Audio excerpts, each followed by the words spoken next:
காலத்தின் குரல். காலம் 3, குரல் 7, தொடர் எண் 30. இல்லந்தோறும் மறைக்கல்வி, தினந்தோறும் புத்தெழுச்சி. சமுதாயம் பாகம் 2 தொடர்ச்சி. வரலாற்றில் இறைவனை புரிந்து கொள்ளல். கடவுள் இஸ்ரவேல் எனும் மக்களை தெரிந்து கொண்டு அவர்களுக்கு வரலாற்று செயல்களின் மூலமாக தம்மை வெளிப்படுத்தினார் என்று அவர்கள் உணர்ந்தனர். அச்சமூகம் கடவுளுக்கு கீழ்ப்படிய வேண்டும் என்று உணர்ந்தது. இறுதியில் கடவுள் தம்மை முற்றிலும் அவர்களுக்கு வெளிப்படுத்தினார் என்னும் கருத்தே பழைய ஏற்பாட்டில் அடிப்படையாக இருக்கின்றது. இஸ்ரவேல் சமுதாயத்திற்கும் யாவே கடவுளுக்கும் உள்ள உறவுதான் பழைய ஏற்பாட்டின் அடிப்படை என்று நாம் திட்டவட்டமாக கூறலாம்.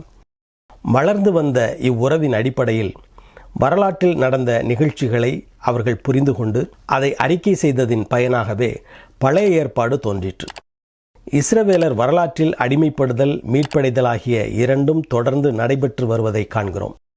தங்களுக்கு வாக்களிக்கப்பட்ட கானான் நாட்டை விட்டு செழிப்பை நாடி எகிப்திற்கு சென்ற யாக்கோபின் இஸ்ரவேல் சந்ததியினர் 40 ஆண்டுகள் அடிமைகளாக இருந்தனர். கடவுளிடம் அவர்கள் முறையிட்ட போது கடவுள் அவர்களை மோசே வழியாக எகிப்தின் அடிமைத்தனத்திலிருந்து மீட்டு கானான் நாட்டுக்கு மீண்டும் அழைத்து வந்தார். கானான் நாட்டில் அவர்கள் வாழ்ந்த காலத்தில் தங்கள் கடவுளை மறந்தனர்.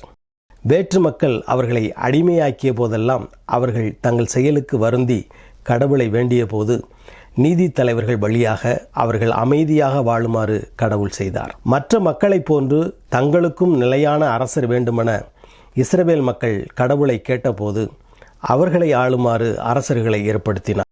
அவர்களுடைய ஆட்சியில் அரசர்கள் சிலர் கடவுளுக்கு ஏற்ப நடந்து எருசலேமில் கோயில் கட்டி வழிபட்டனர். பின்னர் வந்த அரசர்களும் குடிமக்களும் கடவுளுடைய கட்டளைகளை மீறினர். அதனால் இறைவாக்கினர்களை கொண்டு கடவுள் இஸ்ரவேலரை எச்சரித்தும் அவர்கள் மனந்திருந்தவில்லை.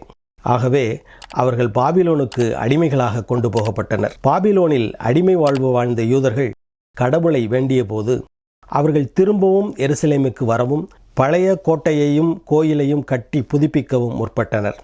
இதனால் புதிய கோணத்தில் நூல்கள் உருவாக தொடங்கின. பாபிலோனிலிருந்து விடுதலை பெற்ற யூதேயா நாட்டிற்கு வந்தவர்கள் சிறையிருப்புக்கு முன்னிருந்த முழு விடுதலை வாழ்வை துய்க்கவில்லை. பாரசீகர்களுக்கும் அதன் பின்னர் அவர்களை வென்ற கிரேக்கர்களுக்கும் பணிந்தே வாழ வேண்டியதாயிற்று. ஆகவே அவர்கள் இனத்தில் சிறந்த அரசனாக முன்னர் விளங்கிய தாவீதின் வழியில் மீட்பளிக்கும் அரசன் ஒருவனை தோன்றச் செய்து யூதர்களின் அடிமைத்தனத்தை ஒழித்து யூத அரசரை திரும்பவும் கடவுளே நிலைநிறுத்துவார் என எதிர்பார்த்தனர். கிமு 165 முதல் கிமு 63 வரை யூதர்கள் மக்கபேயர் என்னும் யூத தலைவர்களின் கீழ் தன்னாட்சி அமைத்திருந்தனர். கிமு 63 அவ்வாட்சியும் ரோமர்களால் தோற்கடிக்கப்பட்டதனால் ரோமர்களுக்கு யூதர்கள் அடங்கி வாழ வேண்டியதாயிற்று. யூத சமயத்தின் தொடர்ச்சியே கிறித்தவ சமயம். யூத சமயம் தோன்றுவதற்கு காரணமாயிருந்த இஸ்ரவேலர்கள் பிற இனத்தவர்களோடும் தொடர்பு கொண்டிருந்தனர் என்பது வரலாற்று நிகழ்வாகும். இஸ்ரவேலர் பாபிலோன், எகிப்து, கானான் ஆகிய பகுதிகளில் வாழ்ந்த மக்களிடமிருந்து பெற்றுக்கொண்ட வணக்க முறைகளையும் பின்பற்றினர். வரலாற்றில் இறைவன் அவர்களை வழிநடத்தினார் என்று நம்பினர். ஆகவே தள்ள வேண்டுவனவற்றை தள்ளி கொள்ள வேண்டுவனவற்றை கொண்டு இறையறிவில் வளர்ந்தது யூத சமுதாயம். இவ்வாறு வளர்ந்த யூத இன வரலாற்றில் தோன்றிய யூத சமயம் அனுபவ அறிவோடு கூடிய இறை கொள்கையை கொண்டது. யூத சமய திருமறை நூல் இது பழைய ஏற்பாடு என்று சொல்லப்படுகிறது. யூத இனம் நெடுங்காலமாக தங்களுக்கு விடுதலை அளிக்கக்கூடிய ஒரு மனிதனை ஏக்கத்துடன் எதிர்பார்த்தது. யூத இனத்தின் எதிர்பார்ப்பு தனி மனிதனாகிய இயேசு பெருமானில் நிறைவேறியது.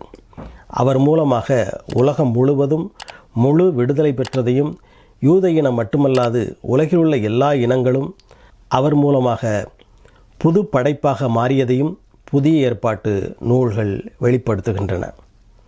தொடரும்.